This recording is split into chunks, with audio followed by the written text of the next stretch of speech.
کہ آج نہ کوئی ایسی قوت ہے ملک کے اندر کہ جو ہمارے شکایات کا ازالہ کر سکے، نہ کوئی ایسی قوت ہے اس وقت ملک کے اندر جو ہمارے نقصانات کی تلافی کر سکے۔ پاکستان کی قومی اسمبلی میں قادیانیوں کو غیر مسلم اقلیت قرار دیا گیا تھا اور عقیدہ ختم نبوت کا تحفظ کیا گیا تھا۔ 2024 کے 7 ستمبر کو اس کے 50 سال پورے ہو رہے ہیں۔ یہ دن ہم پورے ملک میں یوم الفتح کے طور پر منائیں گے اور اس کی گولڈن جوبلی مینار پاکستان لاہور میں منائی جائے گی انشاءاللہ۔ آپ سیاست کو کمزور دیکھنا چاہتے ہیں، آپ پارلیمنٹ کو کمزور دیکھنا چاہتے ہیں، آپ ان کو اپنے گھر کی لونڈی بنا کر رکھنا چاہتے ہیں، سب کچھ معلوم ہے۔ ہماری نیتی بھی آپ کو معلوم ہے اور آپ کا کردار بھی لیکن ہم چاہتے ہیں کہ ان حالات سے آپ نکلیں، باعزت راستہ اس کے لیے نکالیں۔ اس کی ذمہ داری جتنی ہمارے اوپر ہے کہیں زیادہ ان کے اوپر۔ ہم نے افغانستان اور پاکستان کے تعلقات کے بہتر بنانے کے لیے اپنا کردار ادا کیا اور میں بڑے اعتماد کے ساتھ کہنا چاہتا ہوں، پوری قوم کے سامنے کہنا چاہتا ہوں کہ ہم کامیاب ہو کر واپس لوٹے۔ ہم نے دو ملکوں کے درمیان تمام شعبوں میں تعاون کے راستے کھول دیے۔ آج اس پر پانی پھیرا جا رہا ہے۔ کیوں؟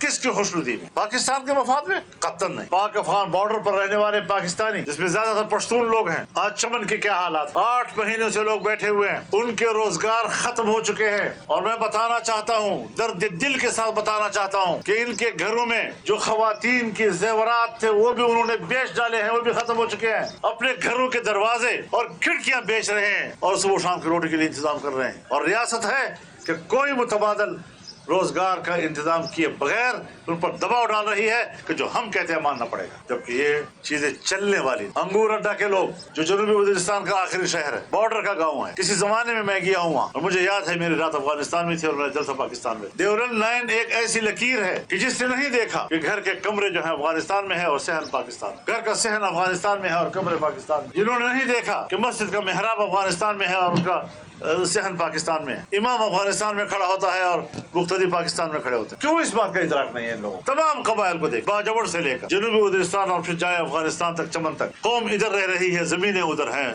قوم ادھر ہے، زمینیں ادھر ہے۔ یہ انگریز کی لکیر، انگریز کی لکیروں پر آپ ملکوں کو اور ملکوں کے عوام کو اور قوموں کو کس طرح تقسیم کرتے ہیں؟ انہوں نے اپنے روزگار کے لیے وہاں لوکل سطح کا کوئی انتظام کرنا ہوتا ہے، آپ ان کے وہ مواقع بھی ان سے غصب کر رہے ہیں، ان سے چھین رہے ہیں اور عنوان دیتے ہیں پاکستانی مفاد، اسمگلنگ کو ختم کر رہے ہیں ہم لوگ۔ خدا نہ کرے کل کوئی کہنے والا کہہ جائے گا کہ عوام کو تو کہا جا رہا ہے کہ تم اسمگلنگ کر رہے ہو، جبکہ عوام اسمگلنگ نہیں کر رہے، عوام اپنے روزگار کے لیے دن رات کی محنت کر رہے ہیں۔ اگر اسمگلنگ کرتے ہیں تو پھر بڑی اسمگلنگ کے بڑے مچھر بھی تو آپ لوگ ہیں، آپ کی ناک کے نیچے لوگ کرپشن کرتے ہیں۔ تو لوگوں پر کیا ظلم کیا جا رہا ہے، کیوں کیا جا رہا ہے؟ تورخم اور باجوڑ سے لے کر سرحد کے اوپر رہنے والے لوگوں پر زندگی عذاب کر دی گئی، تو ملک کیا بنے گا؟ کیا پھر ایک نیا شیخ مجیب الرحمان تیار کرنے کی کوشش کی جا رہی ہے؟ پھر کسی کے سر ملک کو توڑنے کا الزام تھوپنے کے لیے بندے تلاش کیے جا رہے ہیں؟ اس لیے سنبھلنا ہوگا، ہمیں مسئلے کو حل کرنا ہوگا۔ اور جمعیت علماء اسلام سوچتی رہی کہ شاید ہمارا ملک، ہماری اسٹیبلشمنٹ، ہماری بیوروکریسی اپنے عقل و خرد کی بنیاد پر ان عام لوگوں کی مشکلات کو حل کر دے گی، لیکن اگر وہ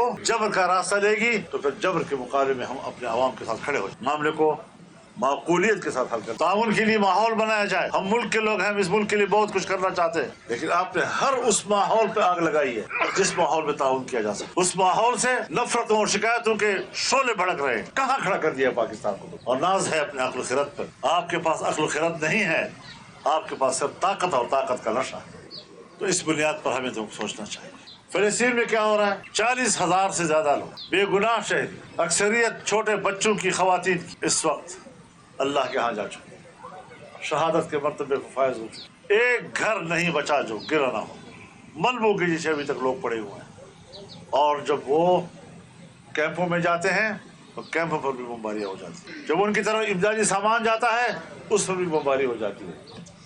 جنگی جرائم کے یہ مرتکب، چاہے اسرائیل خود ہو، چاہے امریکہ ہو، چاہے مغربی ممالک ہو، جو انسانی حقوق کی بات کرتے ہیں، آج خود انسانی حقوق کا قتل کر رہے ہیں۔ مسلمان دنیا سے تو جنوبی افریقہ بہتر کہ عالمی عدالت انصاف بھی کیا، اور عالمی عدالت انصاف نے اسرائیل کے جبر کو جبر کہا، ان کے حملوں کو روکنے کا حکم دیا۔